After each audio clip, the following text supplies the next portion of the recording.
লুমসিং তেৰণৰ হৈ আমি নিৰ্বাচনী প্ৰচাৰ চলালো। ৰাইজৰ প্ৰচণ্ড উৎসাহ। মই নিশ্চিত যে হাওৰাঘাটত বহুত হাজাৰ ভোটত আমি বিজয়ী হ'ম। কিহৰ ফোন কল? এইবিলাক ইয়াত কৈ লাভ নাই। হাওৰাঘাটৰ ৰাস্তা ঘাট আপুনি বেয়াটো দেখুৱাই ভালটো দেখুওৱা কিমান ধুনীয়া। আপুনি ভালটোৰ ফটোটো আনক। বুজিলো আপুনি কোন বেপাৰৰ এইটোৱে গণ্ডগোল। ভালটোৰ ফটোবিলাক নেদেখায়। ক'ত ভালকে এটা মোক নিউজ দেখাওকচোন। ৰ'ব এটা আপুনি নিউজ দেখাওক য'ত ভালকে দেখুৱাইছে। এনেকে মানুহে নালাগে। মানুহে পূজাৰ এটা চিষ্টেম আছে।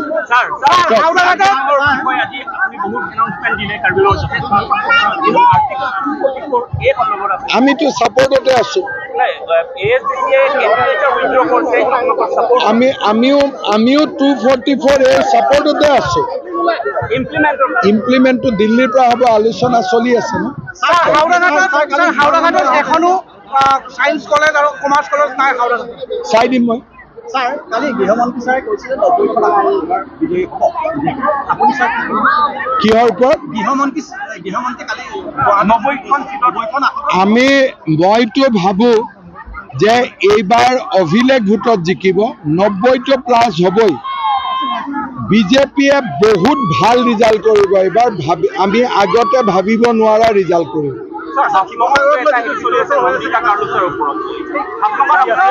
বহুত হাজাৰ ভোটত আমি জিকিম। নন্দিতা গাৰ্লুচাৰটোতো ক'ত জিকিব পাৰিব? এইটোতো অলৰেডি আমি জিকিয়ে গৈছো। এইবাৰতো হাফলঙত অকল ডিমাচা লগতে আন সকলোৰে সমৰ্থন আমাৰ কেণ্ডিডেটে পাই আছে। এইবাৰতো বহুত ভোটত জিকিব। নন্দিতা গাৰ্লুচা যিমান ভোটত জিকিছিল তাতকৈ 3 গুণ লিডত জিকিব। 100%। মই আপোনালোকক এটা কথাই কওঁ যে মানুহে ইলেকশ্যন খেলিব লাগে। কিমান ৰাস্তা ঘাট কৰিলো, কিমান স্কুল কলেজ কৰিলো। অখিল গগৈ ইলেকশ্যন খেলিব খুজিছে খালি কুশল দুৱাৰীক গালি পাৰি। তাৰমানে তেওঁ এটা নিগেটিভ ভোট ল'ব চেষ্টা কৰি আছে। MLA অখিল গগৈ আছে, MLA কুশল দুৱাৰী নাই। আলোচনা হ'ব লাগে অখিল গগৈৰ ওপৰত যে তেওঁ কিমান কাম কৰিলে। আজি ডিব্ৰুগড় কিমান আগুৱাই গ'ল, যোৰহাট কিমান আগুৱাই গ'ল, লখিমপুৰ কিমান আগুৱাই গ'ল, শিৱসাগৰত আজি কিয় আগুৱাই নগ'ল। অখিল গগৈৰ নিগেটিভ পলিটিক্সৰ কাৰণেই আজি শিৱসাগৰ পিছ পৰি গ'ল। তেওঁ এবাৰ ইলেকশ্যনত এটা নতুন নিয়ম আৰম্ভ কৰিছে যে প্ৰতিদ্বন্দ্বী প্ৰাৰ্থীজনক বেয়া বেয়া কথা কৈ আক্ৰমণ কৰক। অসমৰ ইলেকশ্যনত এইবিলাক নিয়ম নাছিল। অখিল গগৈটো মাৰ্কচিষ্ট লেফটিষ্ট এটা নতুন নিয়ম আনিছে যে অপজিশ্যনত উঠা মানুহজনক চৰিত্ৰ হনন কৰক, গালি গালাজ কৰক। ভাই এইটো তোমাৰ ইলেকশ্যন, তুমি হিচাপ দিয়া না কিমান কিলোমিটাৰ ৰাস্তা বনালা। কুশল দুৱাৰী ভাল বেয়া শিৱসাগৰৰ মানুহে জানে নহয়। তুমি কিয় ক'ব লাগে?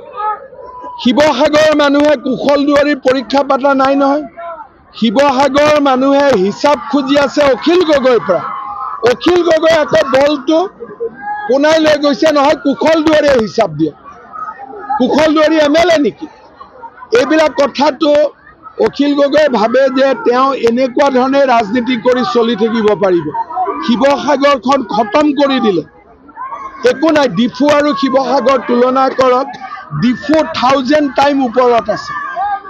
সেইকাৰণে তেওঁ নিগেটিভ ৰাজনীতি বাদ দিব লাগে।